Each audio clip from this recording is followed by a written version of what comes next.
Hello everyone. So today's topic is going to be on Samson and Delilah. So namely we're talking right now about Numbers chapter 6, 2 through 5 and continuous towards the end of that story. So my question to you, and pardon me, I love these beads. Kind of using them, I guess, as a rosary or prayer beads. For those of you that have seen me holding on to them. So again, my question to you is, do you have a Delilah in your midst? Do you have a Delilah in your life? Are you possibly in a permanent relationship with a Delilah? And then, of course, the last question is, can a man have a Delilah spirit? Okay? How to know if you have a Delilah in your life? Well, women, watch what you write in the comments. There are some women, much like Delilah, who come with all their charm and their beauty and offering of their body. And that kind of love is more of a sexual love and not profound love. It's more profane, as they say. In the story of Samson and Delilah, she gets paid to sleep with people, with men.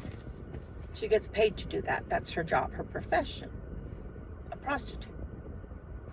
Bible, for instance, the Proverbs, and Ecclesiastes is always talking about how a man should stay away from a particular type of woman.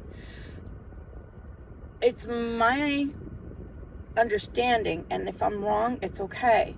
It's only my opinion. It's my understanding that the Bible was written with the mindset of a man, talking to a man mostly. So I bring that point up because they don't really talk to daughters or young women or whatever as much as they should in the Bible to give them direction and instructions when it comes to a husband. But we can use it interchangeably, advice-wise, right? Good advice. So, what happens, for example, when a man marries a woman because she's extraordinarily beauty, an extraordinary beauty, or she's got a beautiful body. In the beginning, he's so in love that he doesn't know whether it's love or lust. So he marries her, and down the line, they're married, and they have a relationship, and they have children, and they form families, etc. But he always finds himself doing what the woman asks.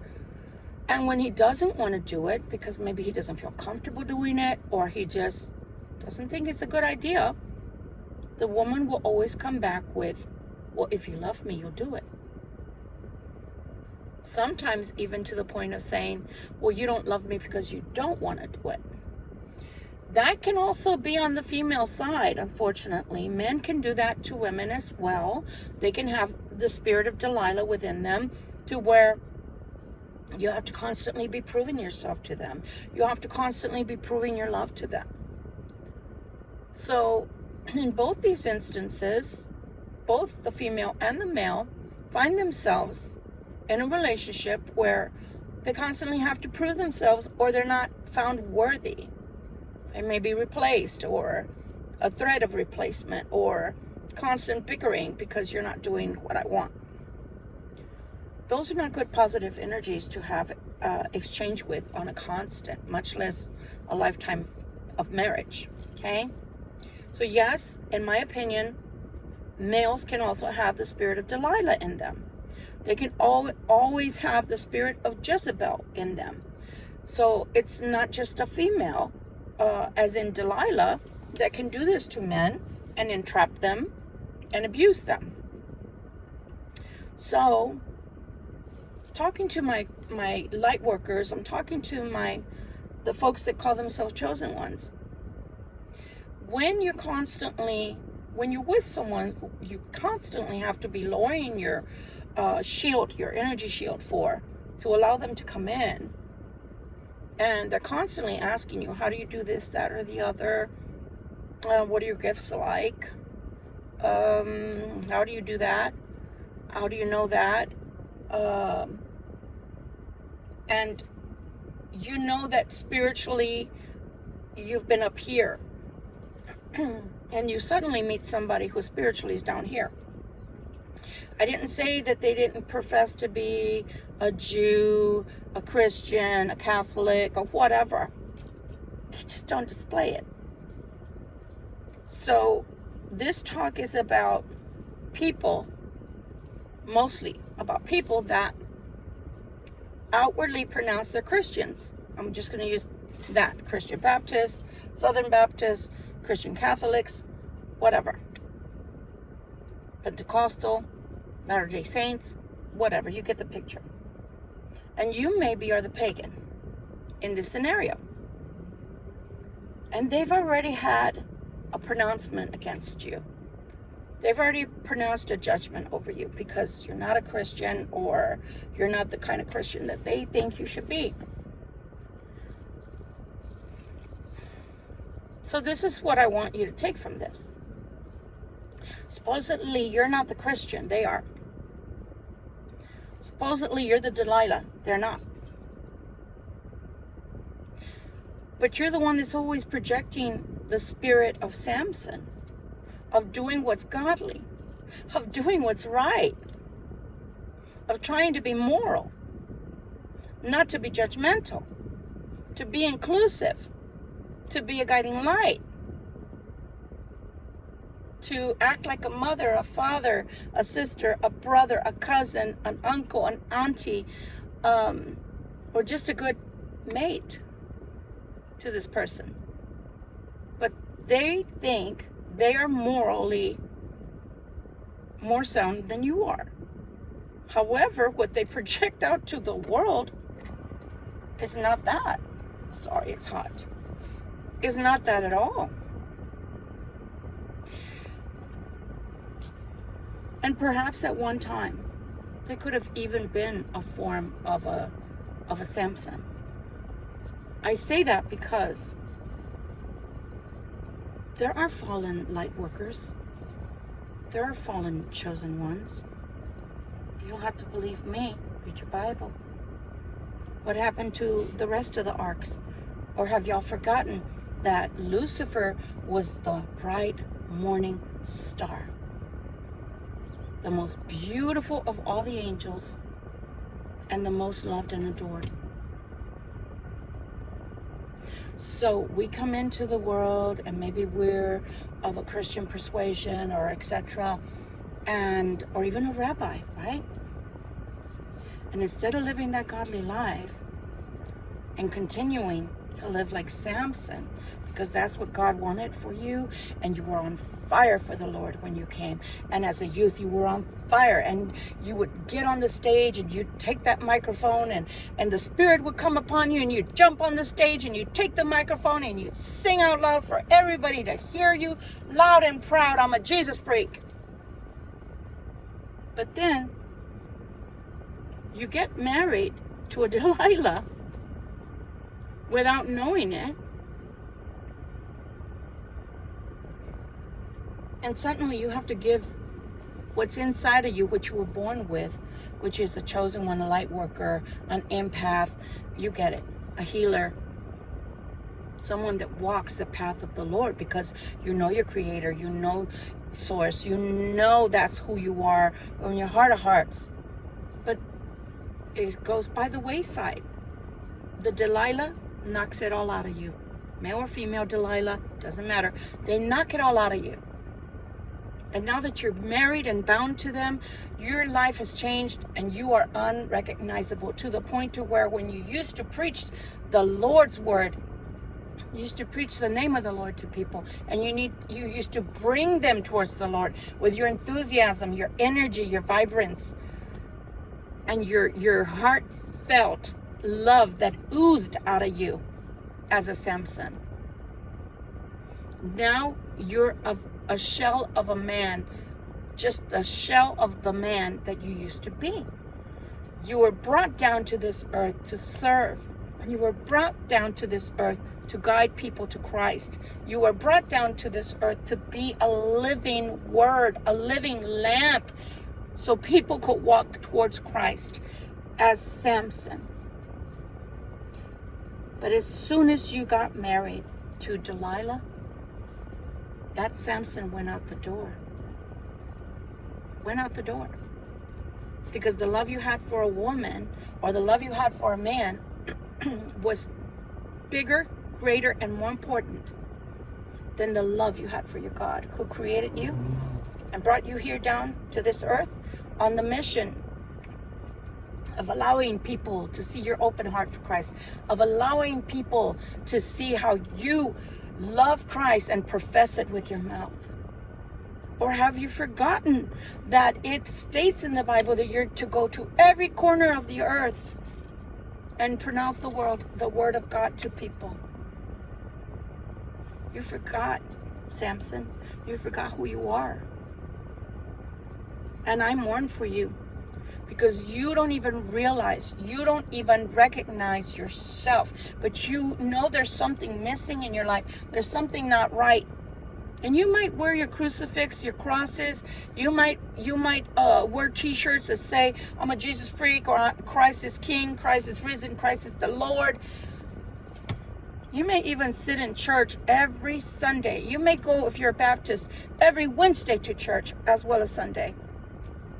You may go to temple. You may go to synagogue. You may go to the Messianic temples, like I went one time, which is so beautiful. You should go at least once. But you're not anywhere near that person anymore, in appearance and in actions.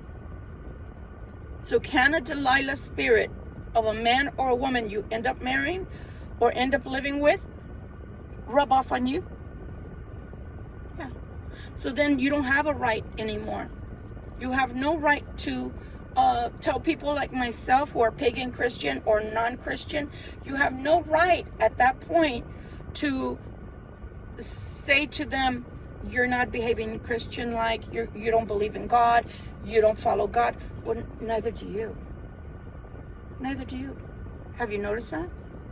Or did you think that just because you used to call yourself this, that, or the other, and you did at one time get baptized as a Christian, that suddenly that makes everything okay? No, it doesn't. Can it be fixed? Yes. God is always there waiting with open arms. That's the way all parents are that are good parents. Even when your children piss you off, make you angry, and make you so disappointed in their actions, with their speech, the way they talk to you, their disrespect, their immoralities. A mother always loves their children. A father always chastises, and then after the correction brings the child back in. So you can go back at any time, is what I'm saying. But sometimes people get so comfortable in their new Delilah life that the Samson is so weak inside of them that they barely ever pull Samson out of its resting place, meaning coffin, unless it's to pronounce judgment on someone or make a point. But they themselves no longer live as a Samson. Why I love the story of Samson and Delilah so very much, I could watch it every day of my week, every day, is because it may have been late after Samson, after so many times of lying to Delilah and telling her not the truth so that he could keep his strength. He got tired, Christians. He got tired of fighting the good fight, and finally told Delilah out of love, because he thought she also loved him. Trust me, when people treat you like that, it's not out of love. It's out of control. It's out of wanting to be in control. So he finally got tired of lying and her asking, so he gave up the fight and told her how to ruin him. And don't we do that to people? And then when good people come into our life, we don't know the difference, because guess what? We already allowed Delilah to ruin us and harm us by telling her the truth, or him the truth. So if I tell you the truth and I let you in, you're probably going to do the same. Isn't that what we think? So we can always walk back into the Lord's arms. He's always there waiting for us. No matter how many times we do things. Look what he says, that we as just basic human beings, how many times do we turn a cheek? 70 times 7. So of course he's going to take you back. But you got to mean it. You've got to want the change. You've got to recognize that you definitely have a Delilah spirit in the midst of your marriage, and you don't like the change that's come over you. You don't like it. It doesn't feel good. It doesn't feel good. It's not you. But if you're never strong enough to get out of that Delilah spirit, I can guarantee you, you have no right then. And I'm sorry to say this, because I'm not pronouncing judgment. I'm just telling you the way things are. You have no right then to call yourself a Samson, because you can't even be true to yourself, much less true to your God, because we don't hide anything from God. God knows what we're going to do before we even do it. So I feel sorry for those that are in a marriage and turn into the Delilah. Have that spirit so great in their life that they literally change the very person that they were. I've known people from the past that in their youth, they were so on fire for the Lord. And then through marriage, they change. They change. Their character changes. The way they perceive life changes. Their outlook on life changes. The way that they behave and conduct themselves in life changes. And I'm talking to the chosen ones right now, to the light workers. And I say to you, whether you know you're a light worker or not, I have cried to the Lord on your behalf. I have asked the Lord to forgive you for not remembering who you are, for not remembering that you're a Samson, for not remembering that you were given these spiritual gifts like Samson was through his hair, his might through his hair. I have asked God to forgive you, for you don't know what you do. Because if you can forget your God, of course you're going to forget about human beings that are lesser. But you're only hurting yourself. By staying with a Delilah spirit, that means that you've told yourself, and you're okay with it, that you're okay in living the life of a Delilah, and you don't have the fire inside of you anymore for your Lord. And your Lord put you here. Delilah did not. Delilah did not put you on this earth for your mission. Did not give you the spiritual gifts. And if you had that kind of a connection with God before and you don't have it now, at least Samson had the realization that he had done wrong, that he had gone astray, and that he allowed Delilah to change things about him. And he asked for forgiveness from God and asked for one more time, one more bit of his strength, so that he could get through that last final thing he did when he was tied and bound. If you're tied and bound, my friend, and you're a light worker, you were on fire for God as a youth, but you're no longer on fire because of the person you've been married to for however many years. You notice that things have changed in your life. You can always ask God for one more opportunity to change, one more opportunity to regain your balance, one more opportunity to bring yourself back to you and your true essence, and go back into the arms of God, who's been waiting for you for all this time. But if you choose to live as a Delilah spirit, then that's what you choose. You will not graduate. You will not get to pass this life lesson. And most likely to a good older age, maybe even to 80, you may continue to live in a Delilah spirit. And that, my friends, is the saddest of this all, because that's not what you were intended for. Just like Lucifer was not intended to try to magnify himself over his creator. It's like a child trying to tell a parent what to do. You don't do that. Not when you have a good parent that loves you. Choice is yours, but as a light worker, you have even more responsibility to God than the everyday person that sins or that makes mistakes. Because internally, you know better. And I know you know better. Because you wouldn't have these periods of time where you go into yourself and wonder why you do these things you do. It wouldn't matter. And it wouldn't bother you. My ears are ringing. So anyway, this is not meant as passing a judgment on anybody. I'm having a human experience. From time to time I falter. This is just to tell you that you don't have to live with a Delilah spirit. God has been waiting for you to come back.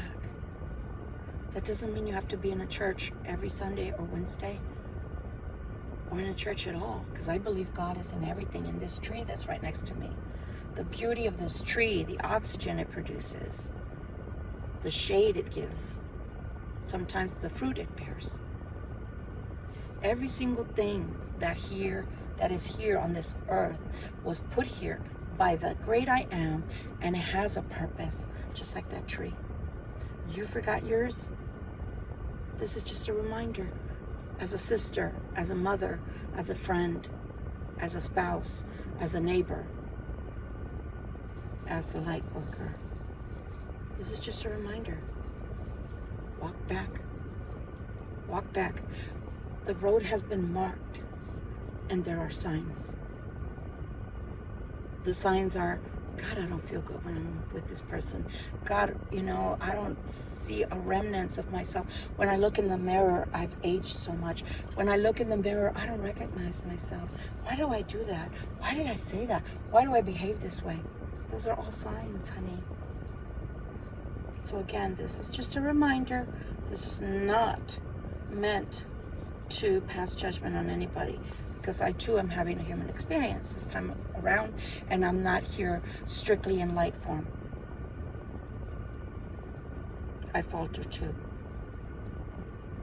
But the road is always open to you, and his arms are always open as well. May you be blessed. May you know the way.